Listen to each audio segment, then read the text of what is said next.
montaj zamanı Maslow'un piramidasını yerləşdirsinlər hardasa burada.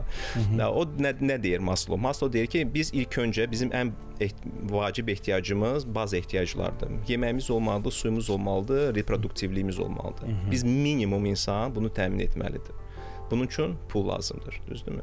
Sonra deyir, biz bunu təmin edəndən sonra biz növbəti pilləyə qalxırıq. İkinci pillədə bizə təhlükəsizlik ehtiyaclarımızdır. Biz özümüzü, ailəmizi təhlükəsizlik formada hiss eləməliyik.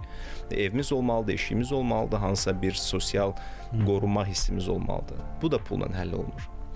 Sonra bunu həll edəndən sonra biz üçüncü mərhələyə qalxırıq. Sevgi və mənsubiyyət ehtiyacımız var. Sevgi mənsubiyyəti gələn artıq pulun vacibliyi ikinci plana keçir. Çünki sən sevgini pulla ala bilmirsən, amma pul sevgi tapandan sonra həmin bu sevgini davamlı inkişaf etdirməsi üçün, yəni ki, ailənin əgər kişisənsə sən öhdəliyin var, qorumaq öhdəliyin var, təmin etmək öhdəliyin var. Müasir zamanda da qadınların da bu öhdəliyi var. Üçüncü mərhələdə pulun vacibliyi azalır, amma yenə də qalır. Sonra gəlir dördüncü mərhələ. Mən sevgi tam mən özümə hörmət istəyirəm cəmiyyət tərəfindən.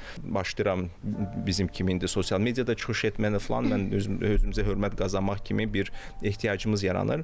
Bu pula bağlı deyil. Mən çoxlu varlı insan görmüşəm, amma sıfır hörmətsizlikdirlər. Ümumiyyətlə cəmiyyətdə onlara qarşı hörmət yoxdur. Yəni ki, hörmət pulla gəlmir. Hörmət daha ali məqsədlərə nail olmaq üçün edilən addımlar nəticəsində hörmət qazanılır. Və sonuncu ən vacibi piramidanın ən üst mərhələsi insanın son nöqtəsi, ehtiyacların son nöqtəsi özünü reallaşdırmadır, özünü tapmaqdır.